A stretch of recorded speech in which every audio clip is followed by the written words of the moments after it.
Good afternoon. Before I begin, let me just say two things. One, when this is all over, I'll take questions when we finish today's announcements. But let me begin by expressing my deep sympathy for the family of Capitol Officer Sicknick, who has died in the line of duty. Our sympathies and our concerns go out to his family, and the people responsible should be held accountable, and they will be. But today I'm pleased to announce the latest members of our economic team. And with their announcement, I'm proud to announce we have finished naming our cabinet, saving the best for last year. 24 outstanding women and men who will get our country moving again, and who are going to restore trust in our government again, and all of whom are ready on day one to do their job. This is a cabinet that I promised you, and I've fulfilled that promise. It looks like America. It taps into the full range of talent we have in our nation, and we have immense talent. It's a historic cabinet. This will be the first cabinet ever that is evenly composed with as many women as men in the cabinet. This will be the first cabinet ever with a majority of people of color occupying this cabinet. And it has more than a dozen history-making appointments, including the first woman Secretary of Treasury, first African-American Defense Secretary, the first openly gay cabinet member, and the first Native American cabinet secretary. We're also on track. We named a record 50 high-level appointments that are subject to president confirmation, more than any president ever elected has done. We've done our job. We've begun my job of naming these people. It's my expectation and hope that the Senate will now move to confirm these nominees promptly and fairly. It's especially the case for the nominees of Secretary of State, Defense, Treasury, Homeland Security. I nominated them back in November. Given what our country has been through the last 4 years, the last few days, given the threats and the risks in this world, they should be confirmed as close to January 20th as possible. There should be no vacancies at State, Defense, and Treasury and Homeland Security. And we will remain in this dark winter of pandemic and with the economic crisis that's deepening, and we have no time to lose with regard to the entire team. Consider the December jobs report released today. The anxiety and fear of the women and men out there reminds me of when President Obama and I were sworn in during the Great Recession of 2009. This December jobs report shows millions of Americans are still hurting through no fault of their own. We lost another 140,000 jobs, the first negative jobs report since the height of the pandemic in the spring. More people have just lost a job, while many have been out of work for a long time. And the ongoing gap between Black and Latino unemployment remains much too large, that gap. And in many ways, the jobs report is a pandemic report. With the pandemic raging, people are losing work and losing hope. The hospital industry, restaurant and bars lost more than 372,000 jobs. State and local governments are slashing jobs. 20,000 local educators lost their jobs just last month. In the midst of this pandemic, there are millions of people out of work, unable to pay their rent or their mortgage. They're waiting in line for hours to get food from a food bank. Think of this, the United States of America. People are lined up for miles in their automobiles, waiting to get a meal to put on the table to feed their family. And they're left staring at the ceiling, so many, unable to sleep, worried will they have their health insurance, wondering if they'll be okay. The bottom line is the job report shows we need to provide more immediate relief for working families and businesses now, now. Not just to help them get on the other side of this painful crisis, but a larger purpose, to avoid a broader economic cost that exists out there, that will happen due to long-term unemployment, hunger, homelessness, and business failings. But by acting, the vast majority of leading economists suggest that that's what we need to do to revive the economy. In fact, economic research confirms that with conditions like the crisis today, especially with such low interest rates, taking immediate action, even with deficit finance, is going to help the economy long-term and short-term, reduce scarring in the workforce, increase growth, and reduce our national debt burden. Failure to act will have the opposite effect. I've said before, the bipartisan COVID relief package passed in December was a very important step, but just a down payment. Next week, I'll be here with you all laying out the groundwork for the next COVID economic relief package that meets the critical moment of our economy and our country and we face at the moment. For example, vaccines give us hope, but their rollout has been a travesty. This will be the greatest operational challenge we will ever face as a nation. We're going to need billions of dollars to get the vaccines from a vial into someone's arm, the vaccination for millions of Americans. We're also going to need tens of millions of dollars to help reopen our schools and reopen them safely. State, local, tribal communities need tens of billions of dollars to keep educators, police officers, firefighters, and other first responders and public health workers on the job. We need more direct relief flowing to families, small businesses, including finishing the job of getting people that $2,000 in relief, direct payment. $600 is simply not enough when you have to choose between paying rent, putting food on the table, keeping the lights on. I also hope that Democratic control of the House and Senate will raise the odds of prompt action on increasing the minimum wage. I've long said that we need to reward work, not just wealth in this country. People in both parties now recognize it's time to raise the minimum wage so hardworking people earn at least $15 an hour minimum. No one should work as millions are doing today, 40 hours a week at a job, and still live below the poverty line. They're entitled to at least a $15 minimum wage per hour. Folks, the big focus will also be on small businesses and how to correct the current administration's failures to get relief to Main Street small businesses that are most in need. Mom and pop stores are the backbone of the economy. And they're also, as you all know, they're the glue that holds communities together. It holds them together. But today, more than 1 in 4 small businesses are not open. At least 400,000 are closed for good. And as the month goes by, a third of Black-owned businesses, and more than a fifth of Latino-owned businesses, and more than a quarter of Native American-owned businesses have less than 1 month in reserves to cover expenses. Previous rounds of economic relief last year helped millions of small businesses stay afloat and keep employees in the payroll. But there were clear problems. Black and brown-owned small businesses had less access to that relief. Mom and pop shops were often the last in line, while big, well-connected businesses jumped in front of the line and got more relief and got it faster.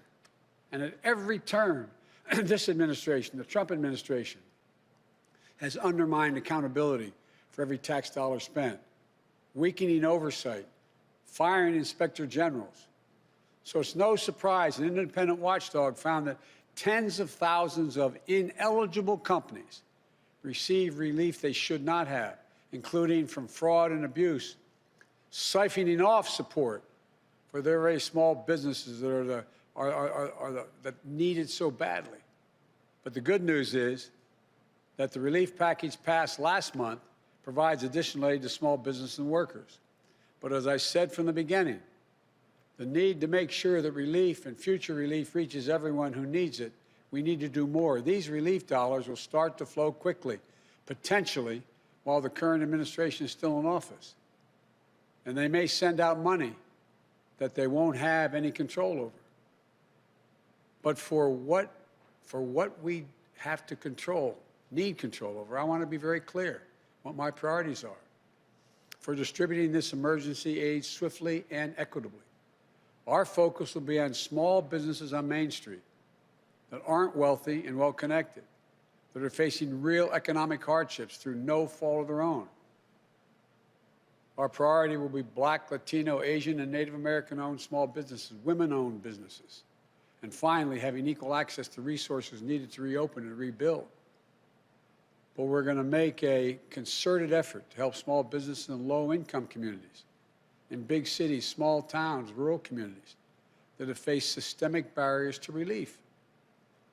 Think of the mom-and-pop owner with a couple of employees who can't pick up the phone and call the banker, who doesn't have a lawyer, an accountant, to help them through this complicated process, to know if they're even qualified, or who simply didn't know where this relief was available in the first place.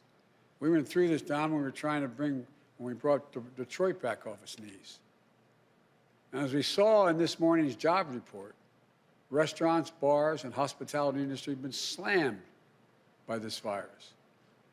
We're going to direct relief to those businesses and others that have been so badly hit the hardest.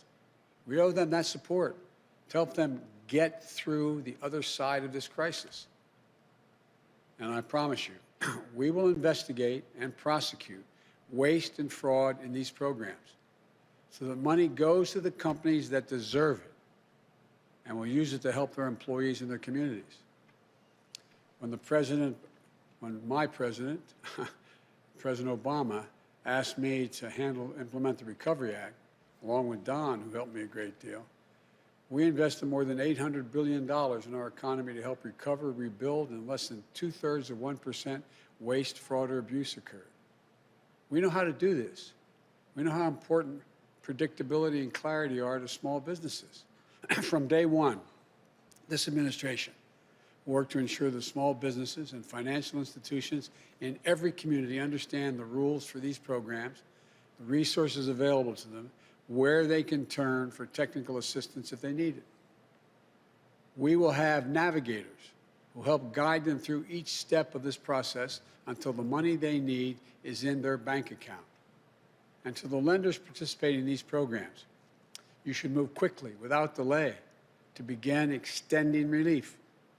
But I urge you not to disabuse these funds, not to disperse these funds in the same inequitable way you have in the past. Here's my commitment. In return, we'll make our expectations of you crystal clear, the banks, so that you can quickly and equitably deliver relief to the communities that you serve, unlike what's been happening in many places. The bottom line is we're in the midst of the most unequal economic and jobs crisis in modern history. Congress needs to act as quickly as possible on all the issues I just laid out. That's how we can contain the pandemic, build back better with an economy that works for all Americans. And this is a team that's going to help get that done. For Secretary of Commerce, I nominate Governor Gina Raimondo of Rhode Island, the daughter of a working-class family who knows what it's like when her parents' factory job was shipped overseas. She never took her parents' sacrifices for granted. She always remembers where she came from. She became a successful entrepreneur who created jobs on Main Street and brought businesses back from the edge. She became a state treasurer who invested in local communities and took on financial predators. And today, she's one of the most effective, forward-thinking governors in the United States of America, the first woman ever to lead the ocean state. She created an innovative loan program that helped minority-owned and women-owned businesses access the capital they need, but wasn't always available to them. She's worked with employers to design skill training programs so that local workers would be equipped to take the good-paying jobs in their own communities. She's put Rhode Island on the path to achieving 100% renewable energy, and she'll be a key player in helping position the United States as a global leader in the 21st century clean energy economy.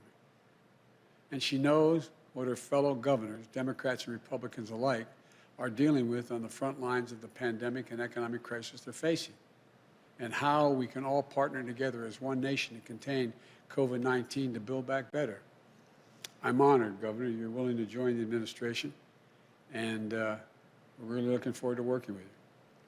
For Secretary of Labor, I nominated a good friend and a stand-up guy, Marty Walsh of Boston, son of Irish immigrants. From his only downside, they're not from Mayo, they're from Galway. From Galway, moved to Boston. Marty was born and raised in Dorchester. I know him, tough as nails. Diagnosed with cancer at age 7, beat it at age 11. Joined the laborers union, 223 at age 21. Elected to the state legislature, became union president, and graduated from college at age 42. He's now in his second term as a successful mayor of the iconic American city of Boston, who always puts working people first, fighting for a $15 minimum wage, paid family leave, providing frontline workers with emergency child care and protective equipment they need. Marty understands, like I do, that the middle class built this country, and unions built the middle class. He sees how union workers have been holding this country together during this crisis. Healthcare workers, keeping our hospitals safe, clean, and effective, and efficient, I might add. Public service workers, fighting against budget shortfalls to keep communities afloat. Port workers, car haulers, warehouse workers, folks keeping our air and rail systems running. They're literally what's keeping us going. And they deserve a Secretary of Labor who knows how to build their power as workers, who knows that when I say our future will be made in America, it will be a future built by American workers, a future with historic investments in infrastructure, clean energy, manufacturing, and so much more that's going to create millions of good-paying jobs. Marty knows worker power means not just protecting the right to unionize, but encouraging unionization and collective bargaining. The Fair Labor Standards Act, way back, didn't just say you can have unions. It said the government should encourage the formation of unions. It also means protecting pensions, ensuring worker safety, increasing the minimum wage, ensuring workers are paid for the overtime they've earned, like we fought for in the Obama-Biden administration, but this administration has weakened. Making sure that we have a trade policy where for every decision we make, unions are at the table, focused on winning good jobs for American workers. This is one of the most important departments to me. I trust Mayor Walsh, and I'm honored he accepted. But I also want to say I did give serious consideration on nominating my friend Bernie Sanders to this position. I'm confident he could have done a fantastic job. I can think of no more passionate, devoted ally to working people in this country. But after Tuesday's results in Georgia, giving Democratic control to the United States Senate and a tie vote, Bernie and I agreed, as a matter of fact, Bernie said, we can't put control of the Senate at risk on the outcome of a special election in Vermont. And he agreed we couldn't take that chance. We also discussed how we'd work together, travel the country together, helping Marty, meeting with working men and women who feel forgotten and left behind in this economy.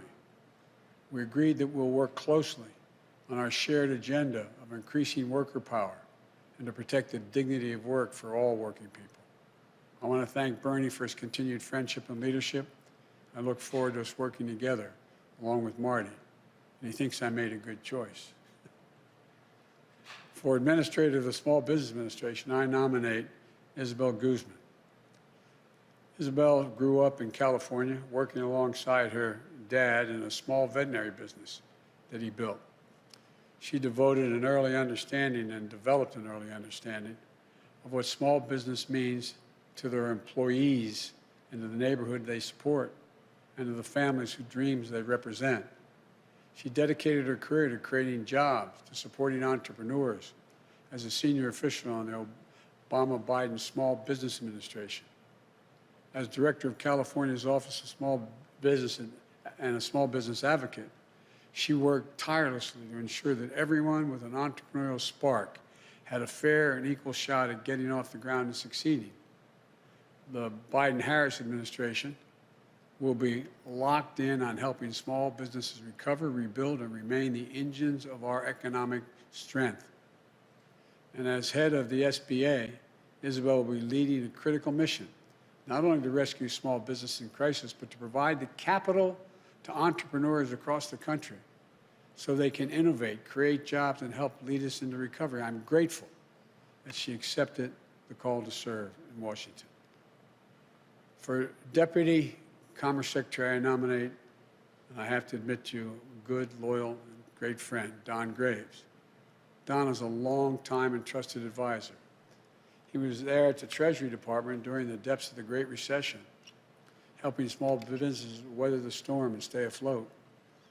When President Obama asked me to lead the effort to get Detroit out of bankruptcy and off its back and on its feet again, he said I could take anyone in the administration on my team to do it full time. So I went to the Treasury Department.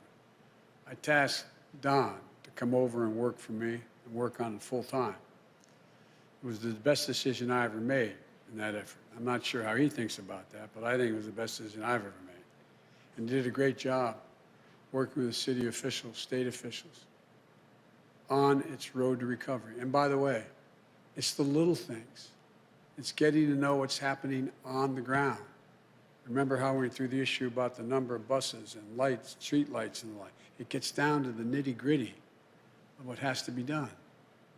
We found out that Detroit had a lot of qualified people, but during the Great Recession, almost everyone who knew how to program anything left. So when we finally got it back on its feet again, we found out there wasn't anybody left to know how to turn on the streetlights, literally, run the sewer department.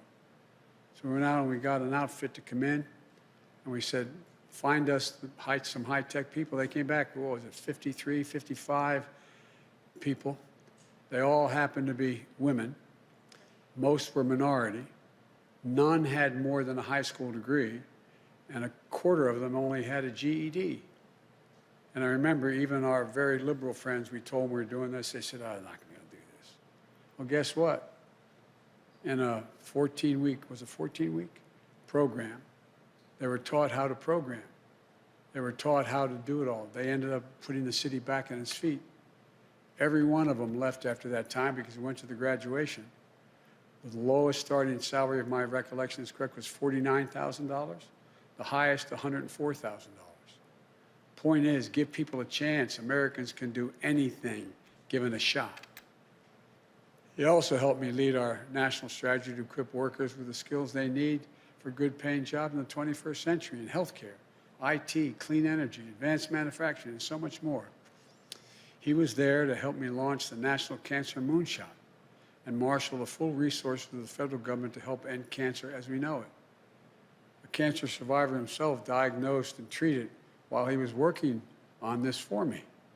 Don knows about hope and he knows about resilience. I'm grateful to him and to his wonderful family for once again answering the call to serve. I want to thank you all. Thank your families. And I don't want to embarrass him, but there's one guy up in the gallery here, Tommy, who's my buddy, who is the son of the governor. Thanks, Tommy, for supporting Mom doing this. And to American people, I know these times are tough, but I want you to know that we're going to get through this. Help is on the way. These people know what they're about. They know what it's like. So may God bless you all, and may God protect our troops. Now what I'd like to do is turn this over to the team, starting with our next Secretary of Labor, Marty Walsh. And after all is said and done, what I'll do is I'll come back and answer some questions. Thank you. Marty, the platform's yours, pal.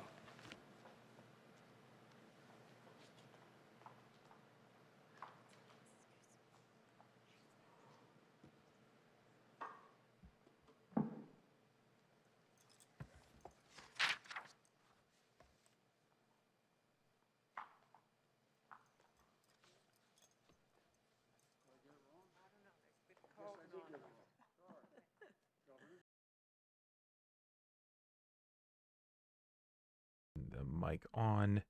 How's everyone doing? Before we get into the speeches of the nominees, I did want to say that was some kind of big news that Joe Biden mentioned Bernie Sanders and the fact that he will not be getting a position, an economic advisor position in the Biden cabinet. So Bernie Sanders will still be giving rousing speeches on the floor of the Senate for some time to come. Interesting news. Let's get back into the speeches.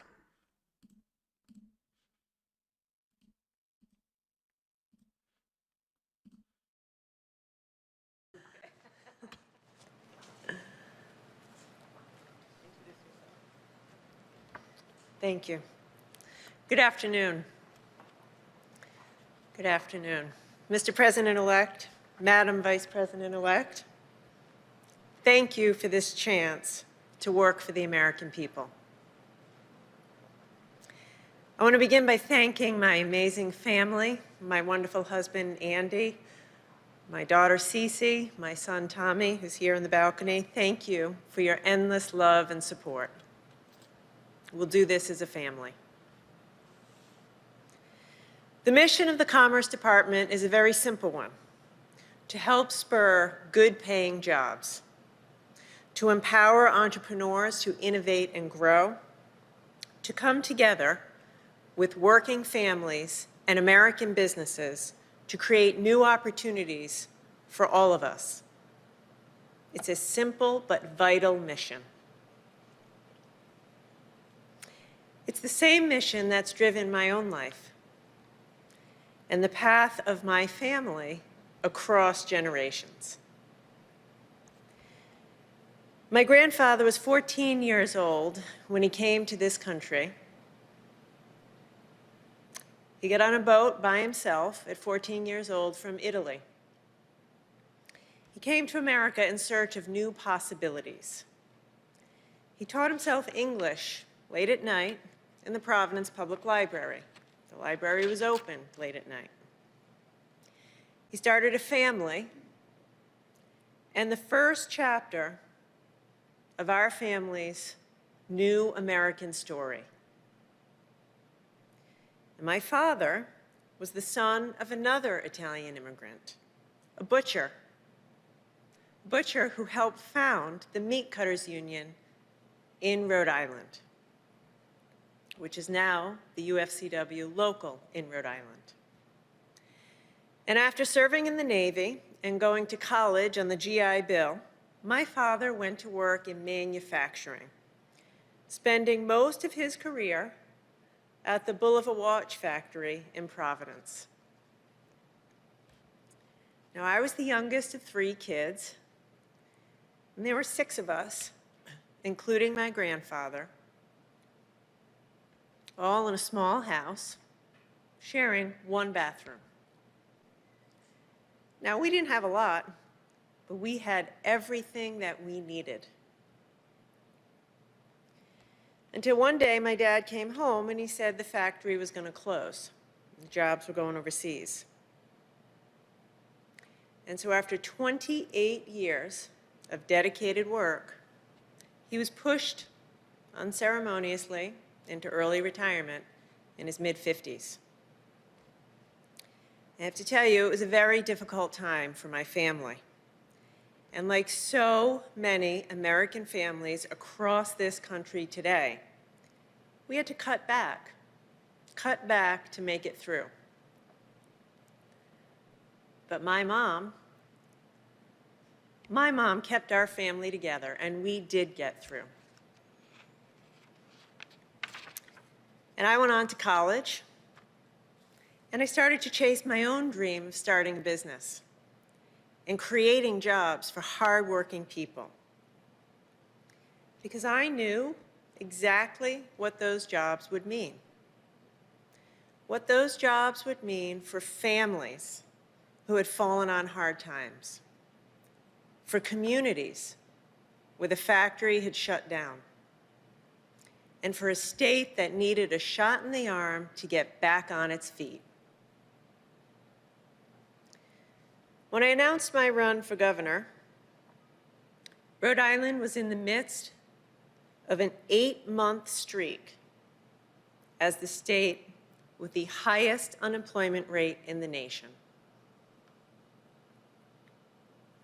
But over the last 6 years, we've worked hard, we fought back, and we've grown our way back, achieving a record number of jobs and the lowest unemployment rate in over 30 years. Now, we did that by bringing together our workers and businesses, working together, coming together in common cause.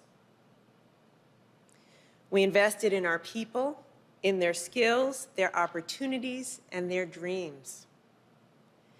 We helped new businesses launch, and we sparked others to hire and grow responsibly. That's the same vision, the same faith in American workers, in American entrepreneurs that I see in the Build Back Better agenda. It's a vision for an inclusive recovery that lifts up those who've been left behind. It's a vision for a national effort that provides skills, training, and wraparound supports to get Americans back to work. It's a vision for rebuilding American manufacturing and bringing back jobs to America from overseas. And that's why I am ready to get to work. I am excited to get to work on a national scale to help realize the vision of the President-elect and Vice President-elect to help more hardworking families in every community write the next chapter of their own American stories. So thank you.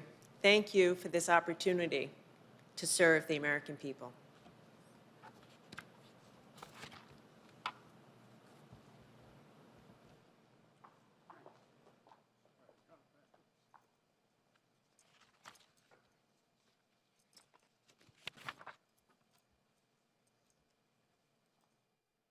I gotta say that was a rather remarkably simple speech. I mean, these economists have to be kind of ready for anything here because our economy is in such a tedious position right now. I mean, we see signs of strength in some aspects, but we also see some storms brewing. We see people struggling.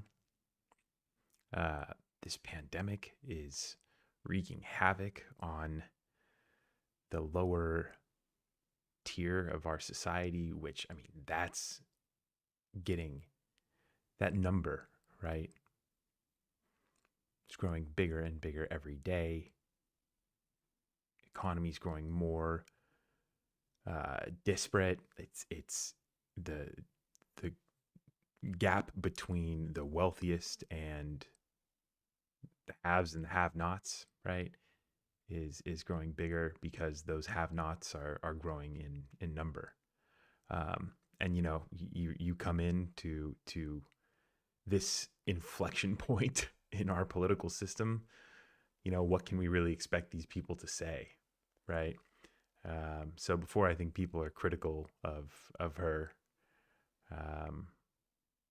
you know, let's take into account where we're at as a nation and kind of, you know, where we're at with our economy.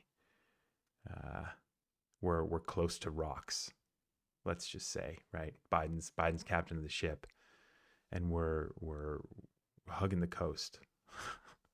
Hugging the coast. Trump was like land ho, and I think a lot of people on the ship were like, no, we kind of want to stay in the water, and now we're, you know, making this turn, and we're going to get out of it.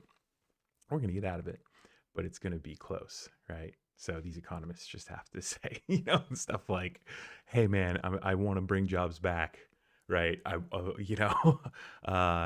I want to create jobs here, and I want families to be able to prosper." Because that's what you say when you're like, "All right, man, like, let's go to work, right? Whatever you need, whatever this administration needs, make it happen, right? Try to steer the country in the right direction." So these posts are important. These economic advisor posts are critically important because they're going to be guiding Biden's decision making, because they're given like the overall approach, right? That's kind of the fascinating thing about economists and especially more and more as economists are starting to understand that the poor are really important to our society, and it's not just all about like manufacturing and making things, right? Because that was kind of we're still getting away from that kind of thinking in economics today. So anyway, let's continue. This is well, we'll see.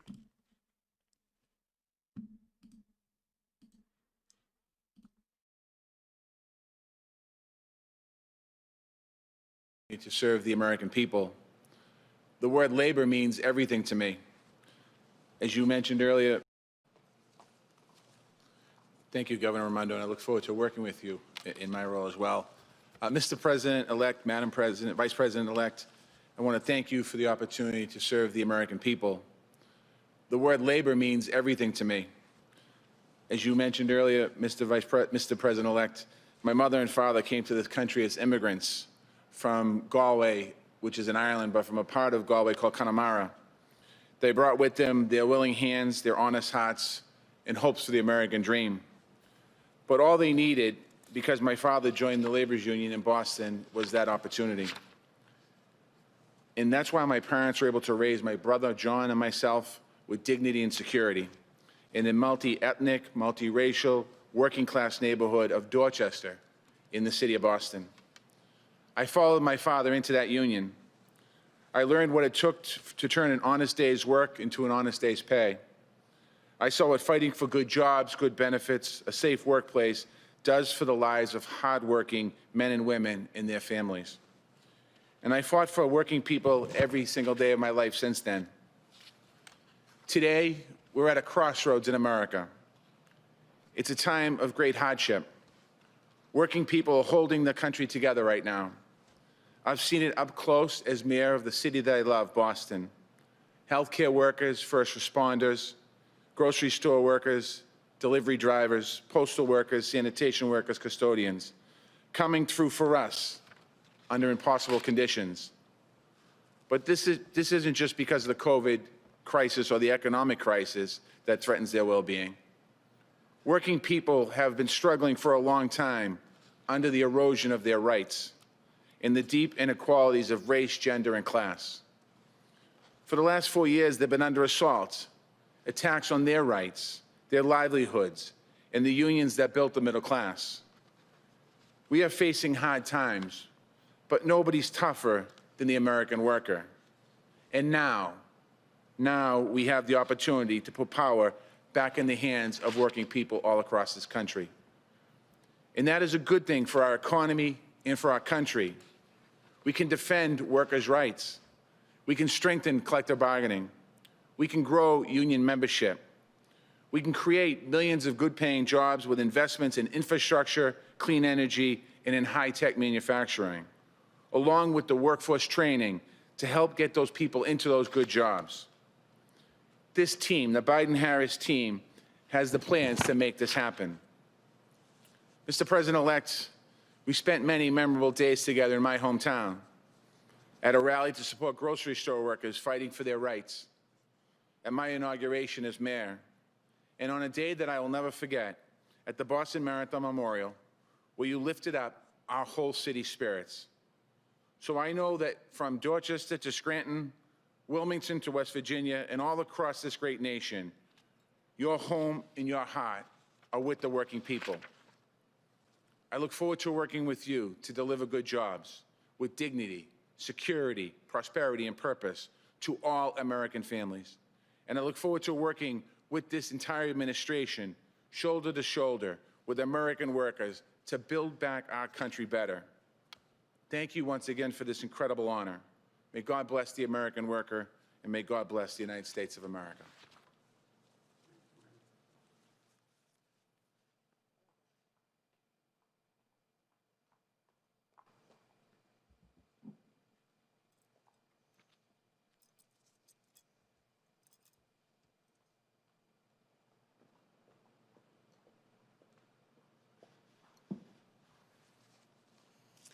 Good afternoon. Mr. President-elect, Madam Vice President-elect, I am honored and truly thankful for this opportunity to serve America's small businesses. Together with you and the exceptional and diverse team you're assembling, I am eager to build our economy back better in every community. The small business experience is personal to me. I grew up in an entrepreneurial family. My father started his first veterinary hospital when I was 1 year old, and I recall early childhood memories of tagging along with him to the hospitals to check on the animals under his care. As I grew older, I worked alongside my dad at the family business and witnessed his dedication to his clients, his employees, and the community. I saw him spending endless hours wearing multiple hats, tirelessly working to learn more and grow the business. Those memories have defined my career and really inspired my work, still today. Along my own path, I have partnered to start businesses, and I have helped entrepreneurs launch and grow their firms. I have advised a startup minority-owned bank, and I have co-founded a consulting firm for small business contractors. At the U.S. Small Business Administration, I was honored to help make a difference on a national scale. I formed a deep passion for the SBA's work, providing loans, investments, contracts, and counseling to help entrepreneurs start and grow and spur job creation. Today, as California's small business advocate, I support the small businesses and innovative startups of the 5th largest economy in the world, focusing on ensuring the economy works for everyone, as that's how we thrive together. Now, I'm honored to return to the SBA at a crossroads moment for small businesses, the dreams they embody, the people they lift up, and the communities they serve. So many small businesses across the country have been devastated by the pandemic and economic crisis. A disproportionate impact has fallen, as it often does, on our businesses owned by people of color. Small businesses have had to adapt quickly to survive and chase down relief while facing closures, drops in revenues, shrinking cash flow, and increasing debt. I know you believe wholeheartedly, Mr. President-elect and Madam Vice President-elect, that all of our small businesses are critical to our collective success as a nation. Their American dreams fuel our economy, bring new ideas to transform our lives for the better, and enliven every main street in America. And now more than ever, our small businesses need us.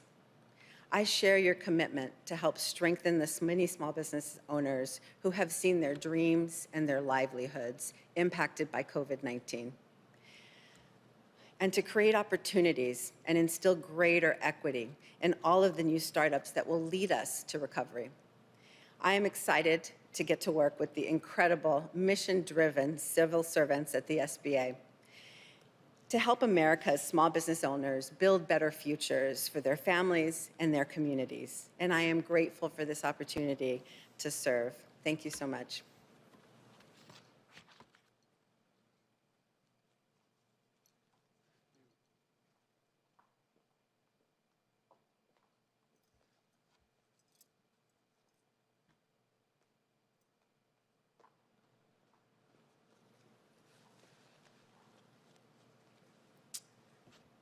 Mr. President-elect, Madam Vice President-elect, I'm honored and humbled to be here today.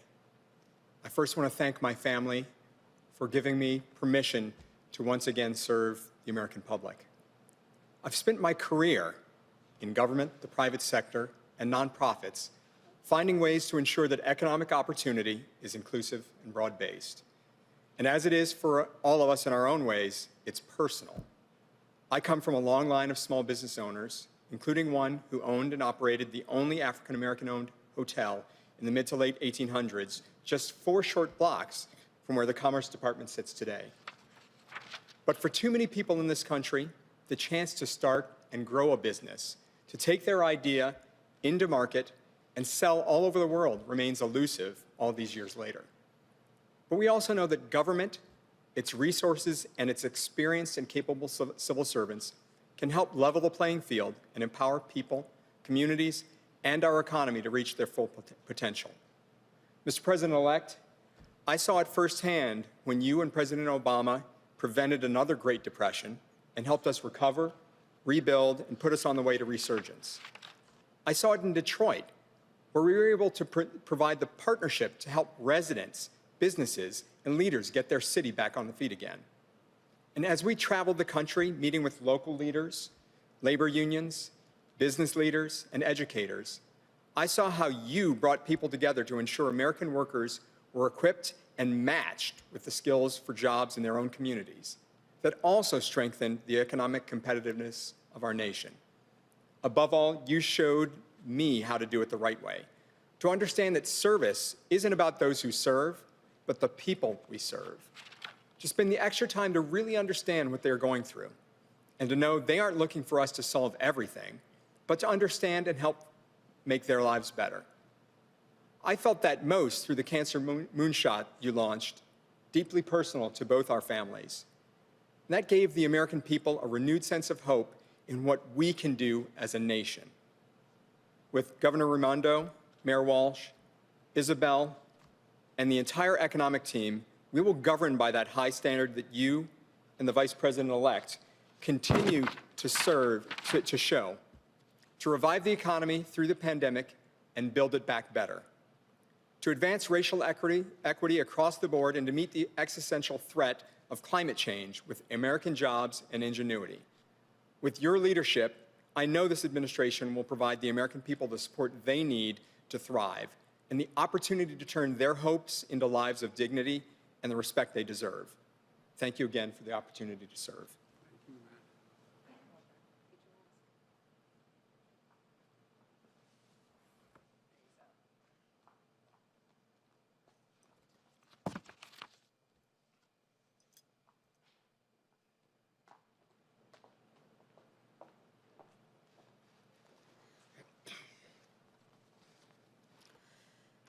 One of the fundamental values that the President-elect and I share is a belief in the dignity of work. We both understand that a job is so much more than just a paycheck. It's about dignity and respect.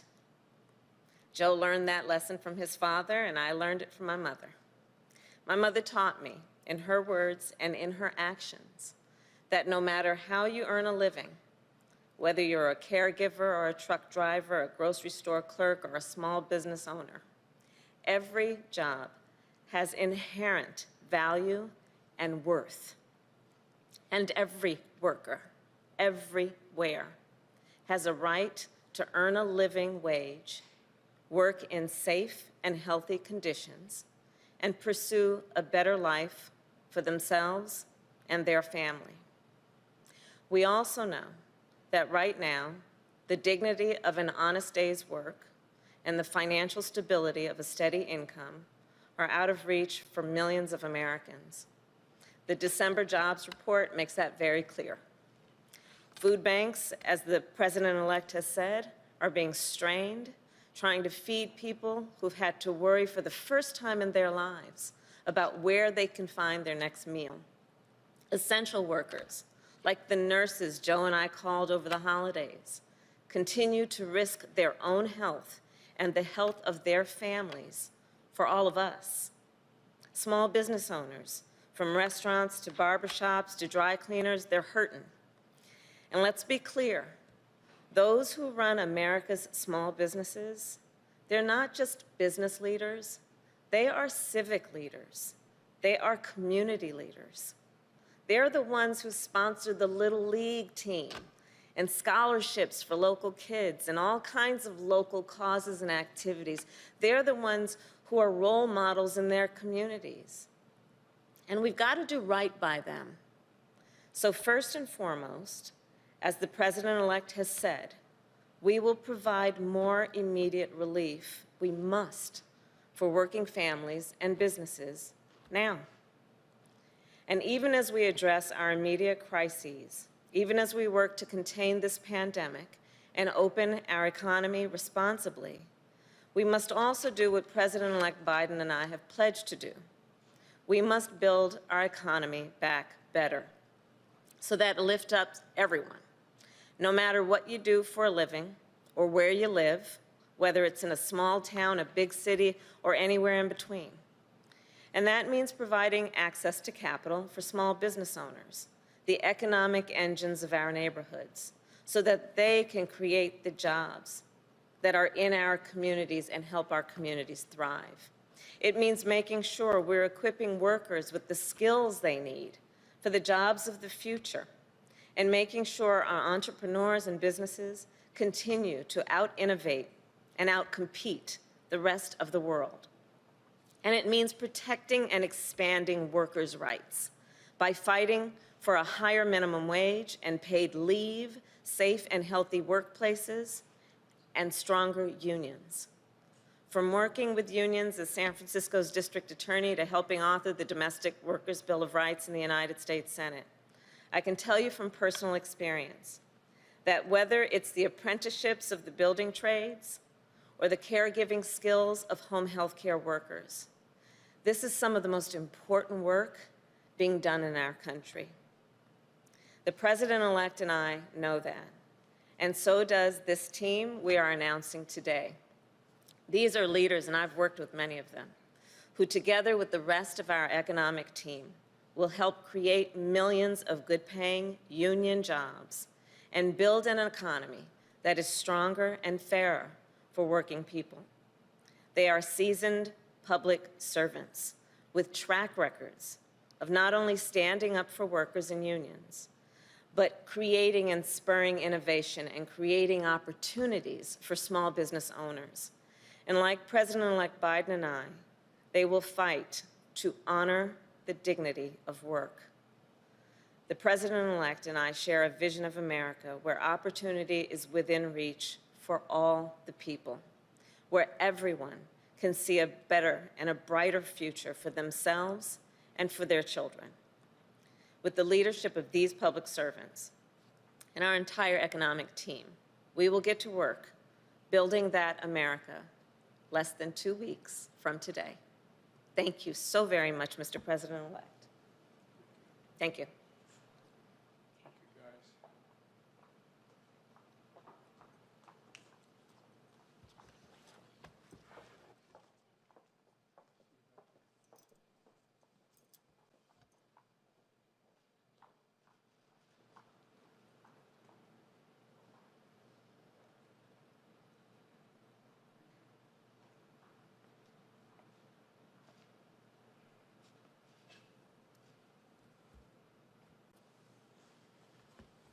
Well, folks, let me take some of your questions. We'll have chances again this week to do it.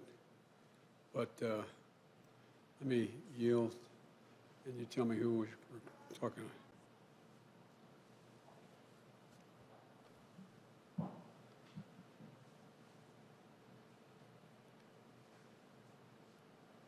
Mr. President-elect, while we have been here, as you've been announcing your economic team, we've learned that House Democrats are currently planning to introduce articles of impeachment against President Trump as soon as Monday. At that point, it'll be just a little over a week before the president leaves office. Do you believe this is a good idea?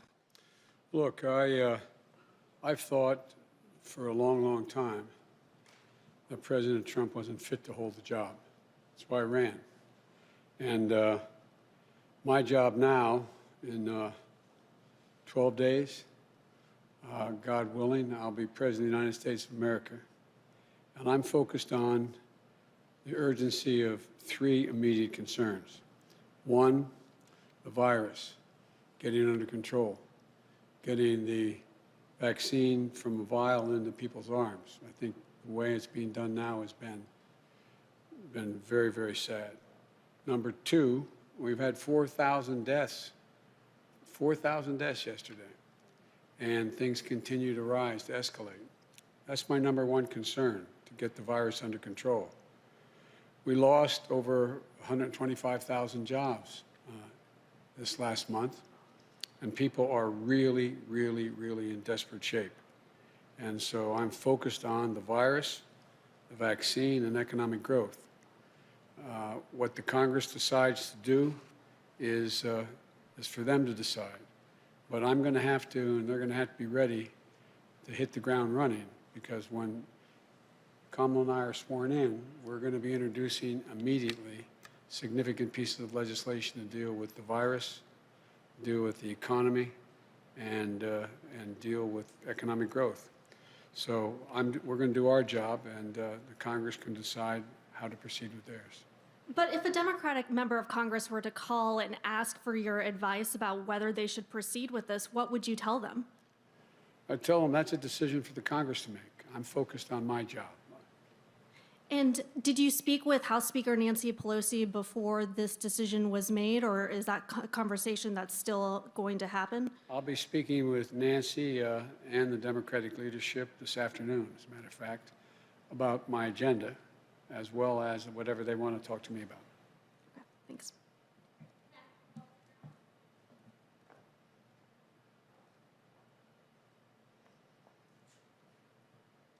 Thanks, Mr. President-elect. Thank you, Ken. I wanted to ask you about your agenda in light of the jobs report that came out today. You're going to be laying out the principles of your plan. Do you think the need in the COVID relief bill is greater than you anticipated?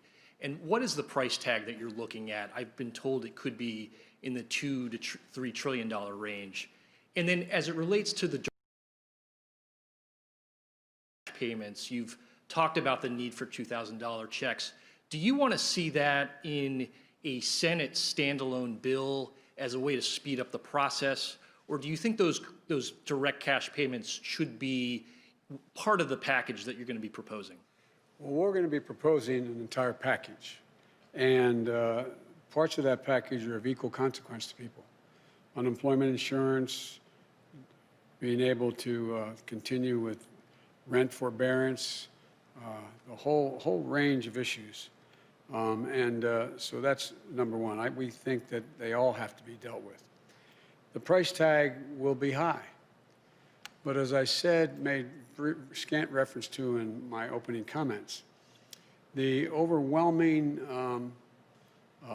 consensus among the leading economists, left, right, and center, is that in order to keep the economy from collapsing this year and getting much, much worse, we should be investing significant amounts of money right now to grow the economy.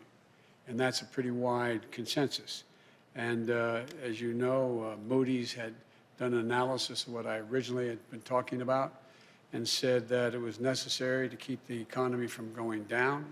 It would rise, we'd create 18.6 million jobs, create $2 trillion more in economic growth than the other administration would, this outgoing administration. So it is necessary to spend the money now. The answer is yes, it will be in the trillions of dollars, the entire package. But it will be, I'll be here next Thursday laying out in detail how that package is going to go. But the basic story is simple, that if we don't act now, things are going to get much worse and harder to get out of the hole later. So we have to invest now. Secondly, we're going to have to meet the emergency needs of the American people. I mean, literally, I know you know this, Ken, that people are having trouble just putting food on the table, just having to keep the payment of their car, maybe even able to turn the lights on. There's a dire, dire need to act now, purely out of what is a humanitarian need here at home. And thirdly, we're going to, in the third stage of this, the whole story is we're going to have to invest, as I suggested throughout the campaign, in infrastructure, in healthcare, and a whole range of things that are going to generate good paying jobs that will allow us to grow the economy. So that's a long answer to a short question, which is that the idea of, with interest rates as low as they are, with the Fed having had its power sort of taken away in terms of what they could do to help this administration like last, it's important across the board. Every major economist thinks we should be investing in deficit spending in order to generate economic growth. And I wanted to ask you about what took place at the Capitol this week. You served in the Senate for 36 years, and importantly, you were there in 1983 when there was an explosion in a Senate corridor. You were there in 1998 when 2 Capitol police officers were shot. You were there during the anthrax attacks in 2001. What kind of an investigation needs to take place, and what steps need to take place to improve the security of the Capitol? And then secondly, how do you think the people who were involved in the storming of the Capitol, how should they be treated by your Justice Department? Should they be treated as domestic terrorists? Yes, they should be treated as they're a bunch of thugs, insurrectionists, white supremacists, anti-Semites. 6N is not enough. I mean, come on. You know, these shirts they're wearing, these are a bunch of thugs. And they're terrorists, domestic terrorists. And that'll be a judgment for the Justice Department to make as to what the charges should be. But the fact is, they should be prosecuted. They should be prosecuted. The difference here is, this had the active encouragement of a sitting president of the United States.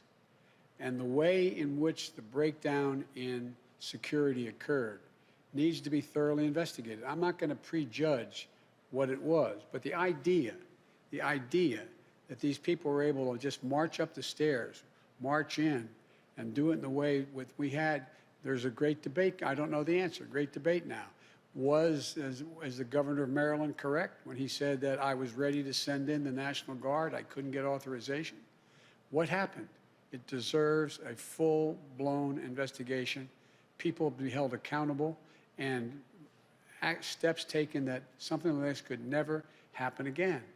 And the difference this time is, every nation has dealt, every democracy has dealt with individual terrorist attacks by groups that are very targeted. The largest target was 9/11 and the buildings. Well, right down to blowing up, you know, a bomb going off in the Capitol when I was there, 2 policemen. But the idea that thousands of people could be marching up the steps of the United States Capitol, breaking windows, breaking doors, forcing their way in, stepping aside. And the photographs of, well, I don't know what the circumstances, the photograph of it looked like you had some of the Capitol Police taking selfies with these people. That has to be thoroughly investigated. The authorities responsible have to be held accountable for the failures that occurred, and we have to make sure that this can never, ever happen again. The damage done to our reputation around the world by a president of the United States encouraging a mob. This reminded me more of states I've visited. Trump's talking. Biden's talking 100 tough countries about the I've Trump gone mob, to. calling for a full-blown tin horn dictatorships. investigation. It just cannot be sustained. I'm thinking this Has is to probably be going to end up in the Senate. Immediately investigated in depth, Or and people have to be held accountable. it could have its own Lastly, do you think you investigation, need to an change independent any of the investigation. And I planning think for this your is such a inauguration remarkable as a moment result of this? that I think it'll have its Totally own different investigation. Entity Let me know what you was in think charge in the of comments. inauguration that was in charge of protecting the Capitol, the What, Secret Service. if you think this is going to end up I in have the great Senate, confidence or in if the you Secret Service. I you have great agree, you think confidence this in their will have ability its own to make sure that the independent inauguration investigation. goes off mean, safely, and goes off. You can do whatever you want without a when hitch. you're Democrats so at this it's point, A different, right? So I have confidence in what is going in the planning that's been underway before this, and continues with the Secret Service as the lead agency. Thank you. Thank you.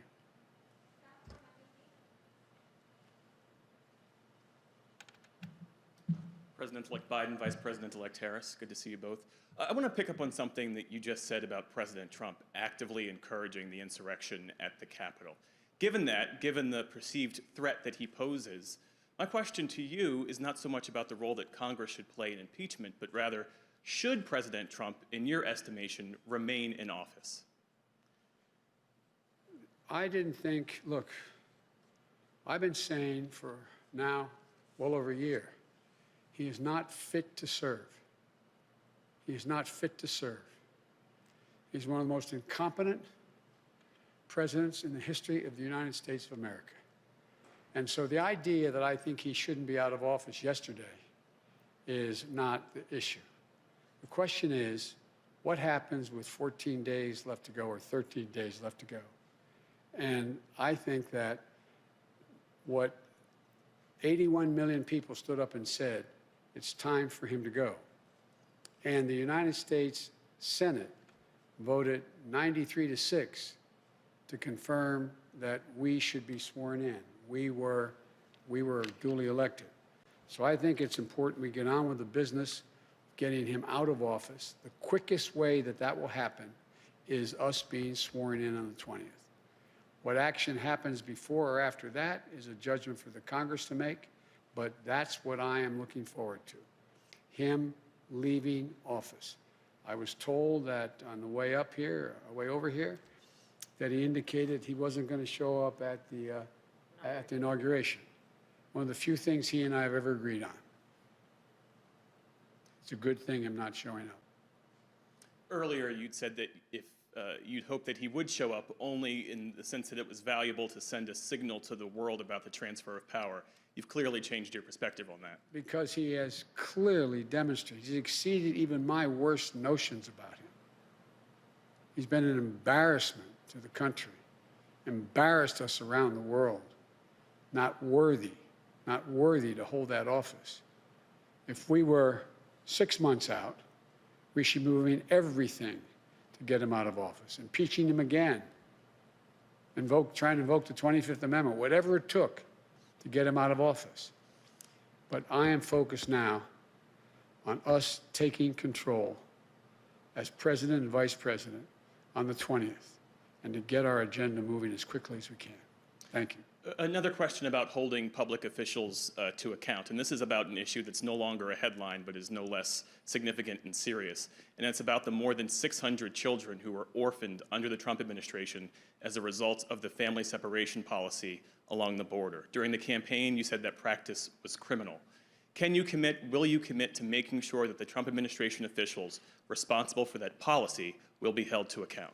I'll commit that our Justice Department and our investigative arms will make judgments about who is responsible, how they're responsible, and whether or not the conduct is criminal across the board. But as I said yesterday, I am not going to tell the Justice Department who they should prosecute and who they should not. That's a judgment that will be made by the Attorney General of the United States of America, not influenced by me. But there will be a thorough investigation of who's responsible and whether or not the responsibility is criminal. And if that is concluded, the Attorney General will make that judgment. I will not intervene to tell him who he should or shouldn't indict or if he should indict. And lastly, beyond the COVID plan, which you've detailed, what are your legislative priorities? You've talked about infrastructure. You've talked about introducing an immigration bill. After January 20th, Democrats will control the House and the Senate. What do you do first? Three different issues there in that same question. One, the commitments I made that what I would introduce, not necessarily we would move to, but introduce in the United States Congress first, I will do.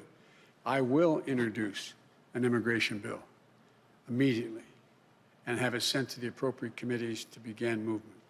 I will, in fact, countermand executive orders that the president has, in fact, initiated that are contrary to what I think is either his authority and/or, even if it's his authority, contrary to the interests of the United States on environmental issues and a whole range of other things.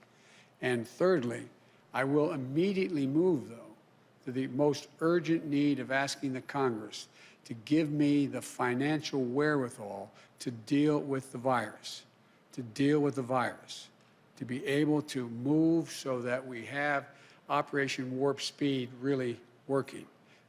Warp Speed got the vaccine to places that were delivered, but did not get them from those vials into people's arms. And so it is a gigantic logistical concern of how we do that. I'm committed to get 100 million shots in people's arms in the first 100 days. I'm committed to insisting that on all federal jurisdictions, any place I have control as president, everyone will be mandated to wear a mask in interstate transportation as well as federal facilities. And thirdly, I'm committed to moving as rapidly as possible to get the vaccine to teachers and the material to children that can provide for the safe opening of our schools at the end of that, beginning at the end of that 100 days. They're the most urgent things we have to do now, immediately upon getting office. There's going to be multiple things, as you well know, because you're a seasoned veteran of how this policy, how we work, and that is that there will be other committees will be holding hearings on a whole range of issues, from my positions on infrastructure, what we should be doing to generate a green economy, and so on. But in terms of the immediate need to get done, not just introduced, but to get done, voted on, and get the money and resources to do it, it turns out that the most urgent need is dealing with the virus, number one, and economic relief to Americans who, through no fault of their own, are really getting battered. Thank you. both.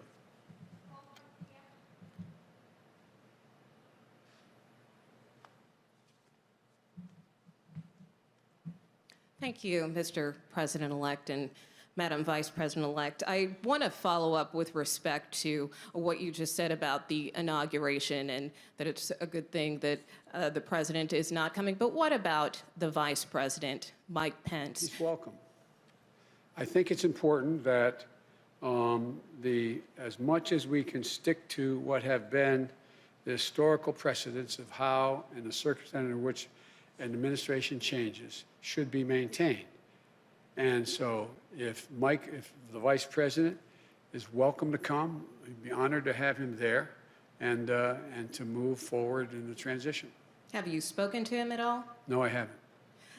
And you have called for unity and healing in this country. But after the events of Wednesday, does that make your job easier or harder? I think it makes my job easier, quite frankly. I've had a number of my Republican colleagues, former colleagues, I used to serve in the Senate for a long time, call me. Many of them are as outraged and disappointed and embarrassed and mortified by the president's conduct as I am and Democrats are. And I think I have said from the beginning, and I have not changed my view, my overarching objective is to unify this country. We must unify the country. And I think that you've heard me say this before, and I apologize for repeating myself, but understandably the questions are repetitive and good. I mean, I'm not being critical of the question. And that is that there's two ways people are inspired: by inspirational leaders and by terrible leaders. By terrible leaders. What this president has done is rip the Band-Aid all the way off to let the country know who he is and what he's about and how thoroughly unfit for office he is. And you see already a number of Republicans. I was so proud. I know we're on opposite sides. I'll get criticized from some of the people in my party for saying this, but I've worked very hard with and against the former, soon-to-be former Majority Leader, Mitch McConnell. I thought what he said on the floor of the United States Senate was, in fact, the right thing to do. He stood up. He's ashamed. I spoke with a guy I have enormous respect for, and I ran against him, Mitt Romney. I spoke to Mitt this morning again. This is a man of enormous integrity, who lives his faith. There are so many more, but there's others who should be ashamed of themselves. But they make up a minority of the Republican Party. This isn't about Republican Democrat anymore. This is about people who understand what this country's about and the things we have to agree on and move together on. I just think that if you look at it, speaking to some of my Republican colleagues, and I've spoken to a number of them over the last month since we've been elected, through recently as the day in which this god-awful debacle was taking place up on the Hill. And I think they understand that they're going to have to, we need a Republican Party. We need an opposition that's principled and strong. And I think you're going to see them going through this idea of what constitutes a Republican Party. And to hear some of my colleagues, Republican colleagues, talk about how shameful it is of the way Ted Cruz and others are dealing with this, how they're responsible as well for what happened. Do you think some of them should resign? Should Senator Cruz or Senator Hawley resign? I think they should be just flat beaten the next time they run. I think the American public has a real good, clear look at who they are.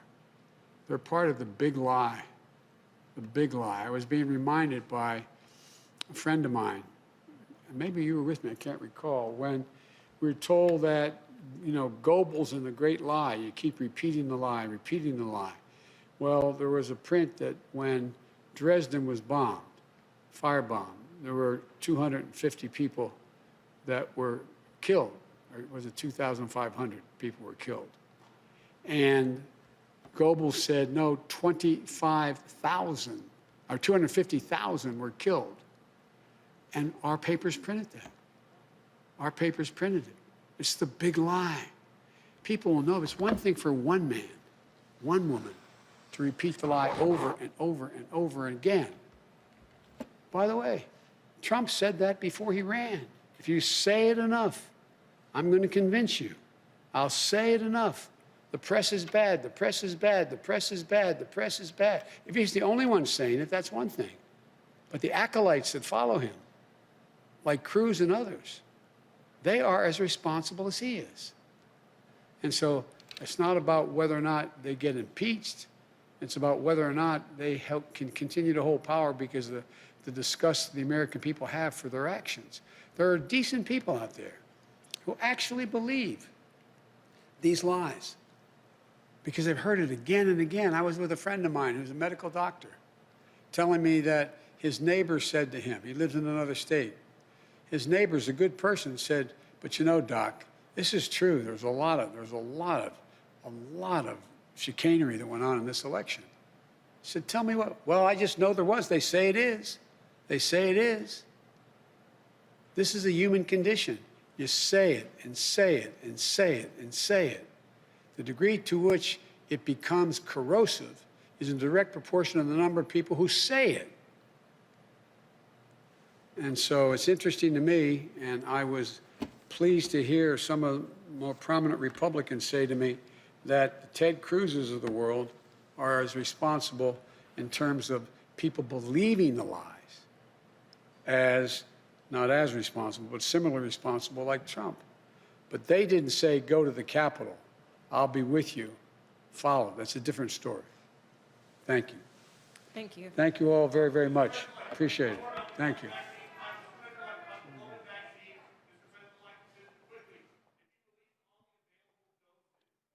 All right.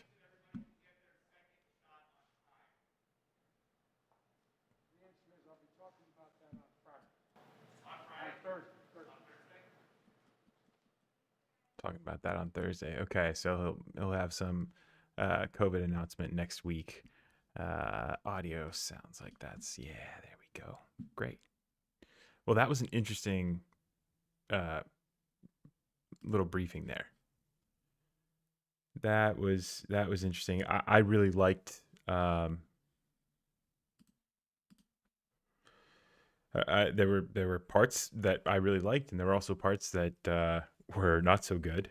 Let's start with the not so good. Just like at the end there, talking about how we like need a Republican Party. No, Joe, like we don't, right? Like that's there's no stopping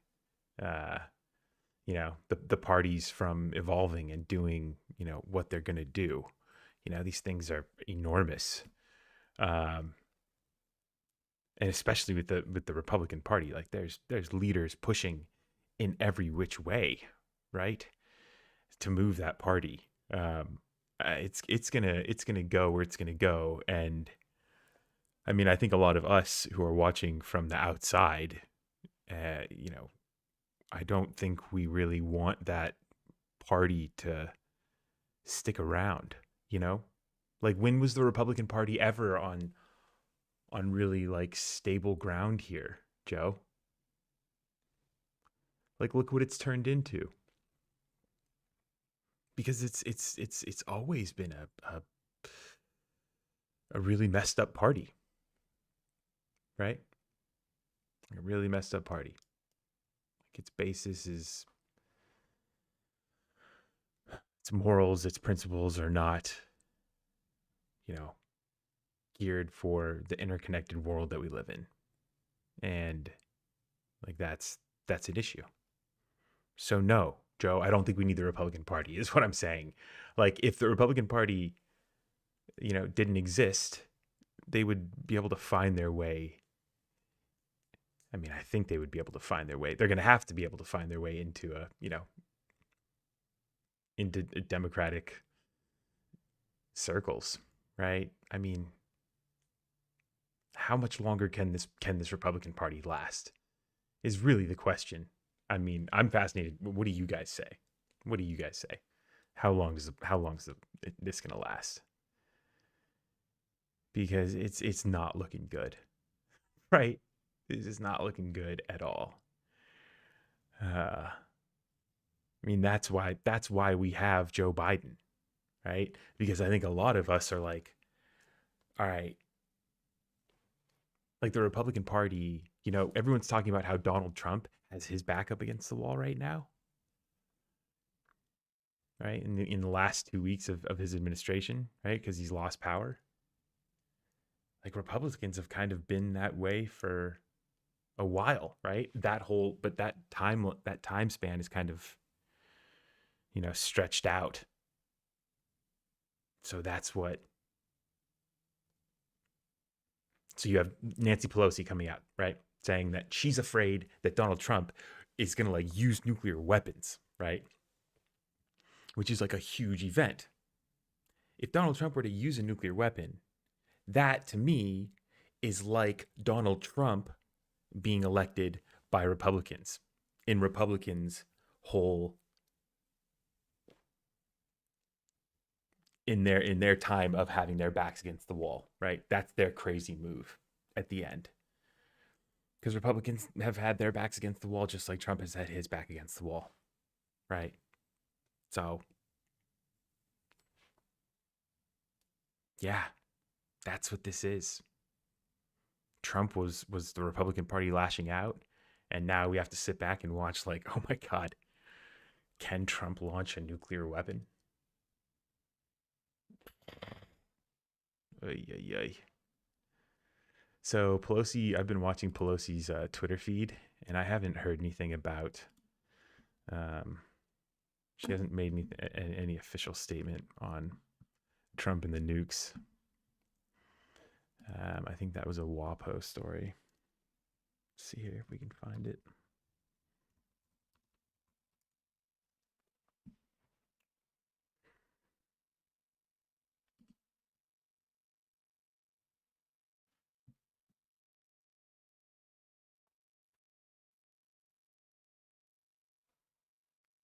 Yeah. Friday. Sought and received assurance from the chairman of the Joint Chiefs of Staff that President Donald Trump would not be able to order a nuclear strike in a fit of rage.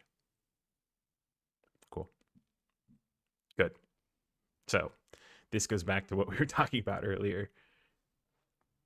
How, all right, look, the people around Trump have to be handcuffing him, right? We talked about his intelligence agencies withholding information about Russia. Yeah, this again, chairman of the Joint Chiefs of Staff. He's like, no.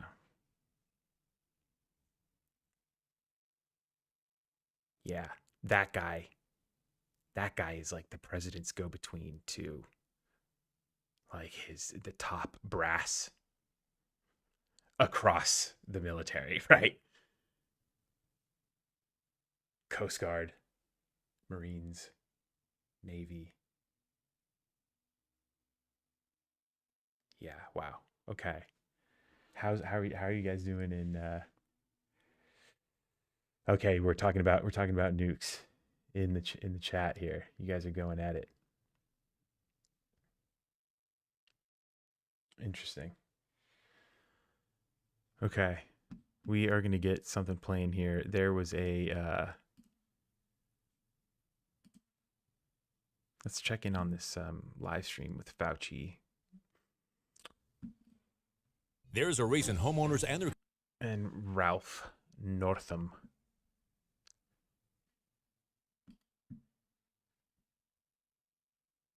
Okay, cool. It looks like Fauci is talking. In the next couple of weeks. Here we go. The Johnson & Johnson or Janssen, AstraZeneca, Novavax or Sanofi.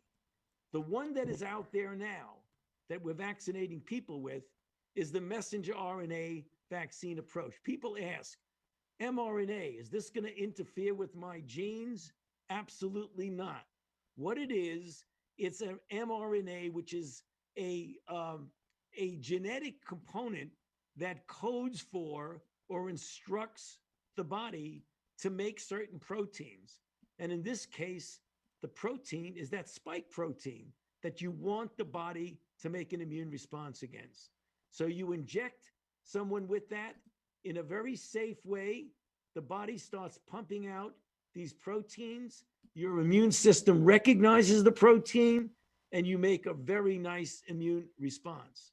And in fact, the two companies, Pfizer and Moderna, that are using this mRNA, which was tested in 30,000 people in the Moderna trial and 44,000 people in the Pfizer trial. And it was shown to be safe and extraordinarily effective, 94 to 95% to protect you against any form of clinical disease, and almost 100% in protecting you against severe disease. Now the vaccine needs to be distributed, and that's exactly what we're doing now. There have been some bumps in the road on the way, but we can talk about that during the question period.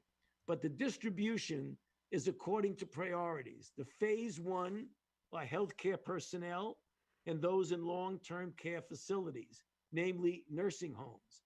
Then frontline essential workers, and then the elderly, people 75 years of age or older. Then individuals who are somewhat younger but still within the elderly group, and those with high-risk conditions and other essential workers. We hope by the time we get to April, we'll be able to have what we call open season, namely anybody, even if you're not in a priority group, can wind up getting vaccinated, hopefully even sooner than that. Now, one of the things we want to mention is that there's a degree of skepticism, understandable skepticism, among the brown and black community, because history tells us they have not always been treated fairly and ethically by the federal government in their medical approaches. That's the past, a shameful past that we have to live with. But there are now safeguards in place that will never let that happen again. So you see on this chart how many among brown and black people are skeptical about the vaccine. And that's the reason why I and my colleagues are out there to talk about the process of how this is clearly a safe and effective vaccine, which I have enough confidence in that I myself, as some of you may know, was vaccinated publicly to show the case. And here is soon to be President Joe Biden, Kamala Harris, soon to be Vice President, being vaccinated. And there I am in the middle panel getting vaccinated at NIH about a week and a half ago, together with Francis Collins, the director of NIH, and HH Secretary Alex Azar. Now, I want to close by making one comment.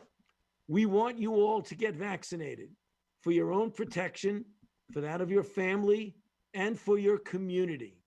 However, we must remember that this is not a substitute, because until we get the overwhelming majority of the population in this country, and I would say 70 to 85%, to get good herd immunity, there still will be the danger lurking in the community about transmitting viruses. And for that reason, we need to continue to adhere to public health measures until we get this outbreak completely crushed, which I believe is entirely feasible in the context of 2021, likely towards the end of the year, but I believe strongly that we can do it. And finally, for those of you wanting more information about the vaccine and about how you might actually volunteer for other vaccine trials, you can just go to this link, coronaviruspreventionnetwork.org. But if you want to find out about the vaccine that's available, easy to do, just go to the CDC website, cdc.gov. So I'll stop there and be very happy to answer questions. Thank you, Dr. Fauci. Yeah, that was actually wonderful. You can't see it, but the number of amens just popped up on the screen and on my cell phone. So I just want to let you know that you got a lot of amens out there. We do have one question just to kick things off.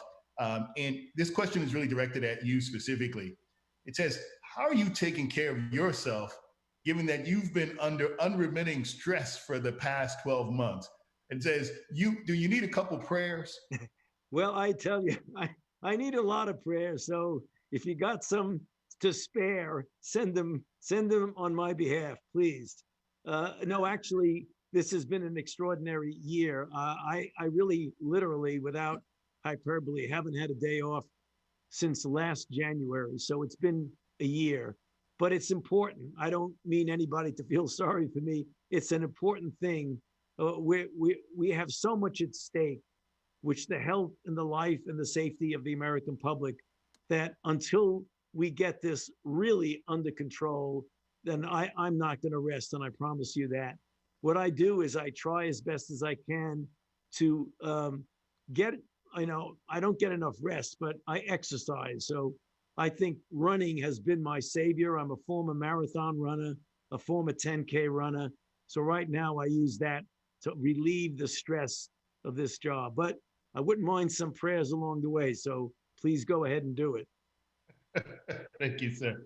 The next question is, what specific steps do you believe churches or other houses of worship in general can and should take to promote vaccines and otherwise help stop the spread of COVID? And one follow-up to that was, do you think it would be wise or helpful if some of these houses of worship were partnered in a way in which they could even open up their churches to help deliver some of the vaccines? Yeah, those are two great questions. Well, what we need to do, and this is absolutely critical, if we want to crush this outbreak, we've got to get the overwhelming majority of the United States population to get vaccinated, including, and I might say, even specifically Black and brown people, because of the risk that I showed you on some of those slides. And that was the reason I showed those slides, because of the increased risk of infection and serious deleterious consequences. So what Black churches, places of faith in Black and brown areas should do, since you do have an air of authority, you are trusted. You are trusted so much more than the outside non-brown Black world. So when you get up there and say to your brethren and your brothers and sisters who come to your churches that it's important for you to get vaccinated, that means an awful lot. And they will say, well, we have skepticism about that. And you ask, well, what is the issue? Well, we think it went too fast. And I think, as the governor said, and you may have said, Rob, that speed was related to extraordinarily breathtaking scientific now advances. The deaf can understand what he said for 10 seconds. Vaccine platform technologies that allowed us to do in months what normally would have taken years. So the next question people ask is, well, is it really safe and effective? I don't really trust the government. They may be just trying to put something over on us, and the drug companies are just trying to make a lot of money. So why should I trust them? Well, there's an answer to that skepticism. And that is that the decision as to whether or not this is a safe and effective vaccine was made by an independent body that is beholden not to the government, not to the company, but to the American public. It's called the Data and Safety Monitoring Board. And they decided that the data was striking 94 and 95% efficacious in preventing clinical disease. The FDA makes the final decision as to whether it's safe and effective enough to go out to the general public. And here again, career scientists, not politicians, they together with a totally independent advisory committee then makes the recommendation whether the vaccine should go out to the general public. And they made that recommendation. So when you get up there in the church and talk to your brethren, you should be saying that the process was both independent and transparent. And that's the reason why you need to get vaccinated. Thank you for that. We have one other question that just came in about how confident are you that this vaccine? So the crazy thing about Fauci saying what he just said is that, I mean, it's good having, you know, people, the religious community there to ask him, because there are conservative pastors and leaders who are just trashing this vaccine. And a lot of these people are the same people who were talking about how the election was a fraud, you know, like just a few weeks ago, right? Creating the environment for the Capitol Hill storming. So interesting that Fauci is saying that and directing his comments towards the religious community, because we're seeing in the religious community that these vaccines are being, there's a lot of misinformation, disinformation, right? Even worse, right? Purposefully done. That it stays that way. Got it. We have a great question about, given the fact that you've shown yourself and others who've taken the vaccine, what side effects did you have, and what side effects could you tell people to tell their congregation or people in the community to potentially expect?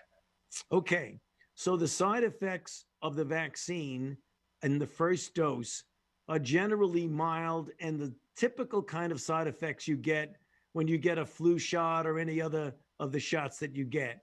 You get a little bit of an ache in the arm, which I got. It lasted about, first of all, I didn't feel it until maybe 6 to 10 hours after. I got vaccinated in the morning, and before I went to bed, I felt a little ache in my arm, but not enough to interfere with my going to sleep. I woke up in the morning, it was still there. By the next morning, it was gone. I didn't get any aches or chills or fever, but some people do. Now, I'm going to be getting my booster shot on the 19th of January, and I will likely get a little bit more of a ache and maybe a little bit feeling kind of down and fatigued, but it almost never lasts more than 24 hours. The incidence of severe side effects is very rare. There have been some allergic anaphylactic reactions to the tune of about 11 per 1 million people that get the vaccine, and it almost exclusively is in individuals who have a history of a strong allergic reactions. When you do have that history, it's a good idea to, if you take your vaccine, take it in a place where they can respond to and give you medication for an allergic reaction in case you're one of those 11 out of a million who get it. Thank you for that. Another question is, this is a great question. Under what category are clergy considered? Are we considered essential workers, healthcare workers? Some of our activities, we make many visits to the hospital assisted living centers. So Dr. Fauci, what's your opinion on clergy in the category that they're considered? You know, I have to be really careful of giving you my opinion because it can become a soundbite really quickly. We won't do that then. So, you know, I don't know what category they're in now. When they looked at people as examples of essential personnel, I don't know what the category of clergy is. So in all honesty, which I have been throughout this, I would have to get back to you, Rob, on that, really. Thank you so much. And you got a couple amens on that one as well. So I just want, there's been a whole litany of amens coming your way. There is a question. This is from community folk, Community Clovia and others who say, we have folks who are coming, sometimes who are part of the justice systems, who are in reentry programs. How do you, what is the current recommendations as these people are going to things like halfway houses and other things like that of keeping these folks safe? Are there guidelines? About vaccines, you mean? About keeping them? Yeah. They should be treated like any other citizen. Namely, if they fall into a category that they are in one of those priority groups, they should fall into that same category. If they're elderly, if they have underlying conditions, those are the kind of things that put you in the higher priority. But then once you get to the what I call open season, they should have vaccine available to them as well as anybody else in society.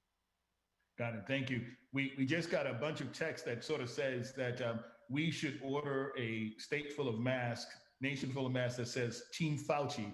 But I think that there will probably be other epidemiologists you'd want them to sort of put out there too. Here's a question. This one is about literally for you, sir. How have you maintained your hope after so much misinformation, disinformation has challenged science? So how do you move forward in the context of being able to gain trust in the context of the vaccine? Well, you're absolutely correct in what you're implying. Whenever there's mixed message and even distortion of the truth, it makes it very difficult to get a unified message across to people that they'd feel confident in, because they could always say, well, I've heard something else. So what you try to do, I try to do it. And that's the reason why I try to be out there as much as I can to tell people information that's based on solid scientific data and evidence. Well, one of the real problems that is so evident, it was so evident yesterday, the day before, with the horrible affairs that happened in my city of Washington, D.C. And I'm referring to the divisiveness in our society. We are really a very divided group. And what's happened in the public health is that it's assumed a degree of politicization. Like, it's a political statement whether you wear a mask or not. It's a political statement as to whether or not you believe this is real or it's a hoax. Well, it's certainly not a hoax. It's very real. The numbers that I've showed you are stunning numbers. Thousands of people a day dying, hundreds of thousands of people getting infected every day. But in answer to your question, you try as best as you can to consistently give a message based on solid scientific data and evidence. Thank you, sir. We have a question from that says, are there specific or different COVID risks or guidelines for individuals with disabilities? Well, it depends on really what the disability is. I mean, there are people whose disability includes some of the underlying conditions that make it very, very risky if you get infected. Namely, you have a much higher incidence of getting serious disease that could lead to a severe outcome, including death. And that is, anything from diabetes to obesity to hypertension to a variety of other conditions like heart disease and kidney disease. So if a disability is one that relates to an underlying illness, you really need to be very careful. And those are the kind of people that you almost want to seclude right now when we have so many infections going around, to protect them by keeping them isolated and not in contact with people that might be infected, number one. Number two, those are the kind of people you want to make sure you get vaccinated right away. Yes, sir. And as a follow-up to that, this is from one of the clergy, are we doing any studies on the safety of the vaccines for pregnant individuals? You know, it's a great question. The answer is that whenever you have a vaccine that's a new vaccine, you need to prove that it's safe and that it's effective in adult, non-pregnant, non-children, because children and adults are vulnerable. And you want to make sure you're dealing with something that you know works and that you know is safe before you give it to someone who's a vulnerable individual. And children and pregnant women are. So, and I say vulnerable, I mean, first of all, children can't give informed consent. So that's one of the things. You better be careful when you do something to a child that you do it and you're pretty sure. So what happens when you get a vaccine that has been proven to be safe and effective? Then you do a phase 1 careful safety study and immunogenicity, which means you want to see if it induces the same kind of response that you know works and is effective in a normal adult population. Once you show that, you can then make an extrapolation that in these children and in these pregnant women, it's good enough to give to them because it is very likely that it will be effective, because you, A, have just shown it's safe, and B, you've just shown that it induces the same kind of response in the children and in the pregnant women that is protective in people who've gone through a true efficacy trial. Thank you. And I know we're being very respectful of your time, but I have two questions. And one says, this is from one of our other presidents down the street, Dr. Crutcher, who's president of University of Richmond, says, when will we be able to resume normal human interactions? Okay, well, that's dependent on us, Rob, because if we get the overwhelming majority of the population, and I would estimate, you know, based on our experience with measles, that should be somewhere between 70 and 85% to get what we call herd immunity, where the virus doesn't have any room to go anywhere because most everybody, but not everybody, but most everybody is protected. If we roll out vaccines and we're successful in convincing the overwhelming majority of people to get vaccinated, logistically, that would likely take us sometime towards the end of the summer. So let's say we start getting through the priority groups in February, March, April. April, we start open season. Anybody can get vaccinated. And we vaccinate effectively and efficiently in May, June, July, August. I believe by the time we get to the fall, if, and it's a big if that you have to underline, if we get that overwhelming majority of people vaccinated, I think we could start approaching a reasonable degree of normality towards the mid-fall of 2021. Thank you. And another quick question, and I think this is one that a number of people have been asking. What happens, there's news that there may be that one dose of the Moderna or one dose of the Pfizer vaccine is enough. This question says specifically, if we are giving this out in the community, how important is the second dose? Yeah, the second dose is absolutely critical. That one dose of Moderna and one dose of Pfizer has not been proven to be efficacious to the degree that we want, and we don't know how long the protection lasts. So whatever you're hearing, one dose of the Moderna or one dose of the Pfizer is not optimal. Optimal is one dose of Pfizer followed in 21 days by the boost, or one dose of Moderna followed in 28 days with the boost, if you want optimal protection and optimal durability. Thank you. And here's a quick question. I know that, you know, again, I know 4 o'clock, but this is the last question, I promise, because I know you have to go. But again, thinking about, as a cancer center director, but also as a, broadly speaking, sort of person that wants community health.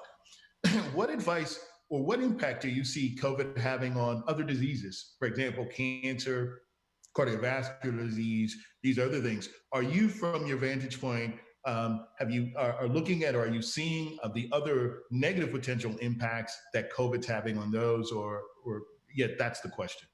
It's a great question, Rob, and we're putting a lot of effort in looking at post-acute COVID syndromes.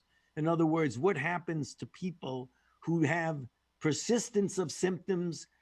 Is that a clue to later on seeing organ system involvement that was not part of the original disease? We are so young in this disease in that we've only been dealing with it for less than a year, that we do not have a real grasp on what the effects might be in some of the diseases that you deal with and some of the diseases that I deal with. We just have to follow patients carefully. And if they get anything that looks like a post-COVID type involvement, we need to follow that carefully. Thank you, sir. We certainly, and we know it's at the top of the hour for you. We obviously welcome you to stay for the panel. We know you are, very busy. I want to personally thank you. You don't know the number of texts and things that are coming through the chats that wish you well. People are praying for you all over. If you were on a regular Facts Faith Friday call, you would hear the amens in real time. But we want to thank you for the valuable information. We're hoping that at some point, I know you're incredibly busy, that maybe we can even get an update or at least a check-in with you at some point down the line. But we want to say thank you so much from Pastor Gray, from Sister Rudine, the Facts Faith Friday, from the governor's office, the University of VCU, Virginia Commonwealth University, the Massey Cancer Center. I personally just want to say thank you. And I do want to call you out and sort of say, I have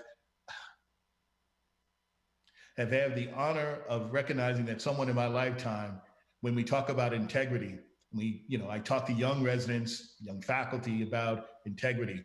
I want to tell you and everybody else that I have admired your integrity and your ability to, even in the toughest times, to stay committed to the truth and to speak the truth. And so thank you, sir. Thank you very much, Dr. Wynn. I really appreciate those kind words. And thank you for all you do. It's been a pleasure to be with you today. Thanks a lot. Thank you, sir. All right, Dr. Underwood. I think we're going to transition to our panel now.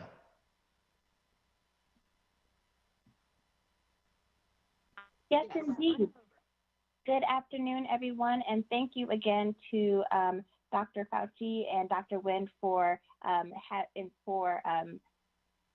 facilitating that great conversation that we had a few moments ago. We tried to pack in as many questions as we could for Dr. Fauci and look forward to him staying on for